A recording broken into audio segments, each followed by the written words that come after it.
She was standing in the middle of her own housewarming party, surrounded by guests who had come to celebrate, when her husband walked over and kicked her to the ground. Not a push, not a shove, a full, deliberate kick that sent her sprawling across the hardwood floor in front of everyone. The room went silent. Some people gasped. Others looked away. A few even laughed nervously, like maybe it was some kind of joke they didn't understand. Her husband stood there, drink in hand, smiling like nothing had happened. And she just lay there for a moment, staring at the ceiling, feeling the weight of every eye in that room.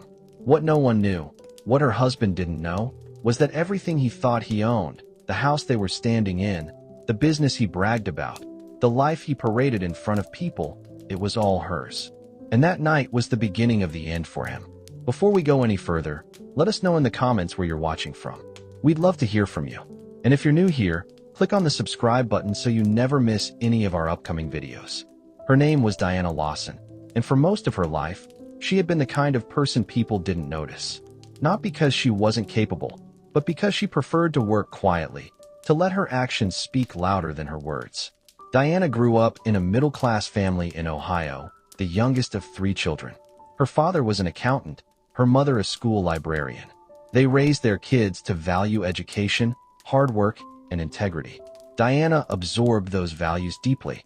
She was a straight-A student, not because she was naturally gifted, but because she studied harder than anyone else. She graduated high school as valedictorian, earned a full scholarship to a state university, and majored in business administration. While her classmates were out partying, Diana was in the library, reading case studies, learning about corporate structures, studying how businesses succeeded and failed. She wasn't antisocial. She just had goals, and she knew distractions could wait. After college, Diana got a job at a mid-sized consulting firm in Chicago. She worked long hours, often staying late to finish projects that her colleagues had abandoned. Her bosses noticed. Within 3 years, she was promoted to senior analyst. Within 5, she was managing a small team. Diana was good at what she did because she paid attention to details other people overlooked. She could look at a company's financial statements and spot inconsistencies within minutes. She could analyze market trends and predict shifts before they happened. She was methodical, precise, and relentless. But despite her professional success, Diana's personal life was quieter. She dated occasionally, but nothing serious ever developed. She told herself she was too focused on her career, that the right person would come along when the time was right. Then, at 32, she met Marcus. Marcus Turner was everything Diana wasn't. He was loud, charismatic, the kind of person who walked into a room and immediately became the center of attention. He had a big smile, an easy laugh, and a way of making people feel like they were the most important person in the world. Marcus worked in sales for a tech startup, and he was good at it. He could sell anything to anyone. He had that gift. Diana met him at a networking event, one of those corporate mixers where people exchanged business cards and made small talk over cheap wine.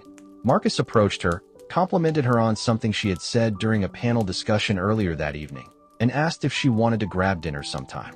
Diana was surprised. Men like Marcus didn't usually notice women like her. But she said yes, curious to see where it would go. Their first date was at a trendy restaurant downtown.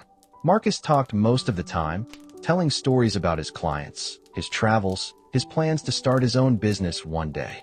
Diana listened, occasionally asking questions, enjoying the energy he brought. Marcus was different from the men she had dated before. He was confident, ambitious, entertaining, and he seemed genuinely interested in her, asking about her work, her goals, her life. By the end of the night, Diana felt something she hadn't felt in a long time. Hope. They started dating seriously. Marcus was attentive in the beginning, texting her throughout the day, planning elaborate dates, introducing her to his friends. Diana felt swept up in it, like she was finally experiencing the kind of romance she had seen in movies but never believed was real. 6 months into their relationship, Marcus told her he was serious about starting his own business. He had been talking about it for years, he said, but now he was ready to actually do it. He had ideas, connections, a vision. What he didn't have was the capital or the business knowledge to make it happen. Diana saw an opportunity. She had savings, years of disciplined financial planning that had built up a comfortable cushion. And she had the expertise Marcus lacked. She knew how to structure a business, how to manage finances, how to navigate the legal and operational challenges that came with entrepreneurship. She offered to help him. Marcus was thrilled. He told her she was amazing, that he couldn't do it without her. They became partners, not just romantically, but professionally. Diana put up the initial capital to get the business off the ground. She used her savings to cover the startup costs, the office lease, the equipment, the first few months of operating expenses. Marcus focused on sales and marketing, the things he was good at, while Diana handled everything else. She registered the business, set up the financial accounts, created the contracts, managed the books. She did it all quietly, efficiently, without needing recognition. She just wanted the business to succeed. And it did. Within the first year, they had secured several major clients. Revenue was growing steadily. Marcus was thriving in his role, charming clients, closing deals, building a reputation. People started noticing him, praising him, treating him like the genius behind the operation. Diana didn't mind. She had never cared about being in the spotlight. As long as the business was stable and growing, she was satisfied. 2 years into the business, Marcus proposed. They were at a fancy restaurant, the same one where they had their first date. He got down on one knee, pulled out a ring, and asked her to marry him. Diana said yes, tears in her eyes, feeling like everything was finally coming together. They got married 6 months later in a small ceremony with close friends and family. Diana felt happy, secure, loved. But things started to change after the wedding. Marcus began spending more time away from home, claiming he was meeting with clients or attending networking events. Diana trusted him, so she didn't question it. But she noticed other things. He started making decisions about the business without consulting her. He would sign contracts or make financial commitments without running them by her first. When she brought it up, he would brush her off, saying she was overreacting, that he knew what he was doing. Diana tried to let it go. She told herself that Marcus was just being assertive, that he was growing into his role as the face of the company. But the disrespect didn't stop there. Marcus started talking down to her in front of other people, making jokes at her expense, dismissing her opinions in meetings. Diana would feel her face flush with embarrassment, but she wouldn't say anything. She didn't want to cause a scene. She didn't want to make Marcus look bad. So she stayed quiet, swallowing her feelings, telling herself it wasn't a big deal. 3 years into their marriage, Marcus announced that he wanted to buy a house. A big house, something that would reflect their success. Diana was hesitant. They were doing well, but she didn't think they were at the point where they could afford something extravagant. Marcus insisted. He said it was important for their image, that clients and investors would take them more seriously if they lived in a nice neighborhood. Diana finally agreed, but she was the one who handled the purchase. She found the house, negotiated the price, secured the mortgage, and put the property in her name. She did it partly because she was the one managing their finances, and partly because she had learned, over the years, to protect herself. Marcus didn't pay much attention to the paperwork. He just wanted the house, and Diana made it happen. They moved in 6 months later, and Marcus immediately started planning a housewarming party. He wanted to invite everyone, clients, colleagues, friends, people from the industry. Diana spent weeks preparing, cleaning, decorating, arranging catering, making sure everything was perfect. The night of the party, the house was full. People milled around, drinking, laughing, admiring the space. Marcus was in his element, telling stories, shaking hands, soaking up the attention. Diana moved through the crowd quietly, making sure guests had drinks, that the food was stocked, that everything was running smoothly. At one point, Marcus was telling a story to a group of his friends, something about a big deal he had closed. Diana overheard him getting a detail wrong, something about the contract terms that could have legal implications if repeated to the wrong person. She walked over and gently corrected him, keeping her voice low, trying not to embarrass him. Marcus stopped mid-sentence. He looked at her, his face hardening. Then, without warning, he kicked her. Not a light tap. A full, forceful kick to her side that sent her stumbling backward and crashing to the floor. The room went silent. People stared, shocked, unsure of what they had just witnessed. Diana lay on the floor for a moment, stunned, her side throbbing. She looked up at Marcus, who was standing over her, still holding his drink, a strange smile on his face. Some of his friends laughed nervously, like maybe it was some kind of rough joke they didn't understand. Others looked away, uncomfortable. No one helped her up. Diana slowly got to her feet, her face calm, unreadable. She looked at Marcus for a long moment, then walked away without saying a word. She went to the bathroom, locked the door, and stared at herself in the mirror. Her hands were shaking. Her side ached. But more than the physical pain, she felt something else. Clarity.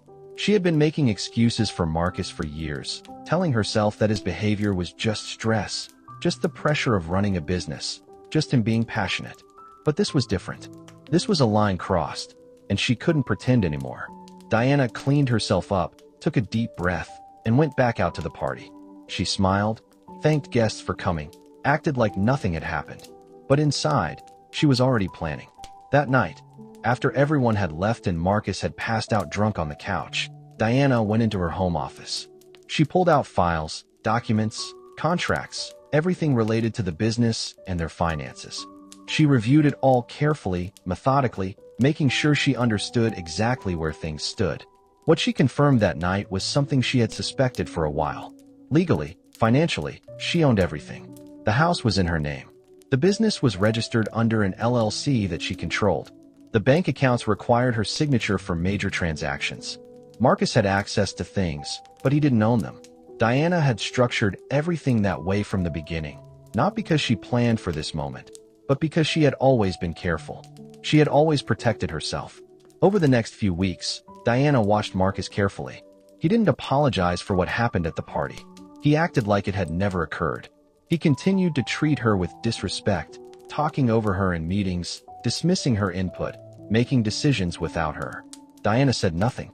She just kept working, kept managing the business, kept documenting everything. Then, one evening, Marcus came home drunk again. He started yelling at her about something trivial, accusing her of undermining him, of trying to control him. Diana stayed calm. She didn't engage. That seemed to make him angrier.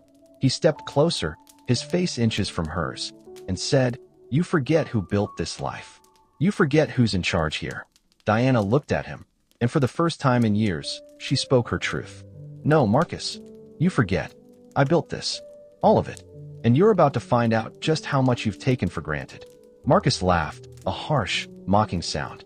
He told her she was delusional, that no one would believe her, that he was the face of the company, the one everyone knew and respected.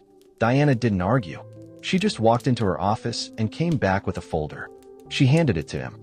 Marcus opened it, confused. Inside were copies of all the legal documents.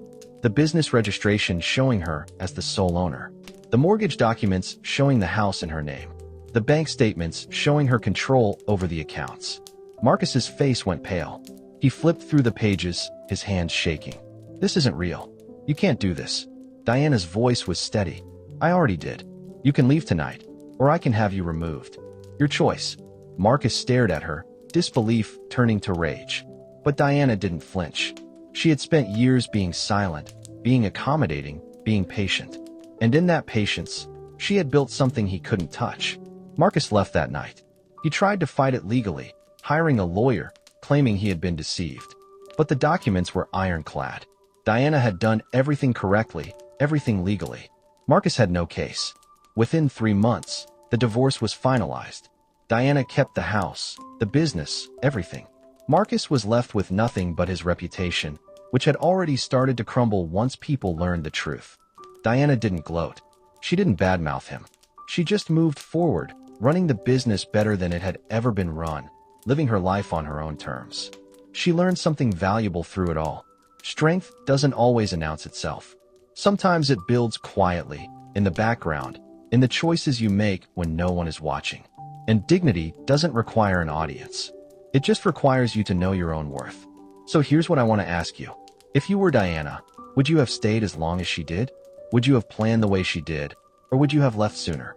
And have you ever been in a situation where you had to quietly protect yourself because you knew someone couldn't be trusted? Let me know in the comments. I really want to hear your thoughts.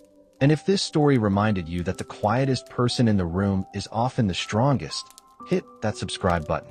We're going to keep sharing stories that challenge the way we see power, resilience, and self-respect. Next time, I'm going to tell you about a man who discovered his business partner had been stealing from him for years, and how one hidden recording changed everything.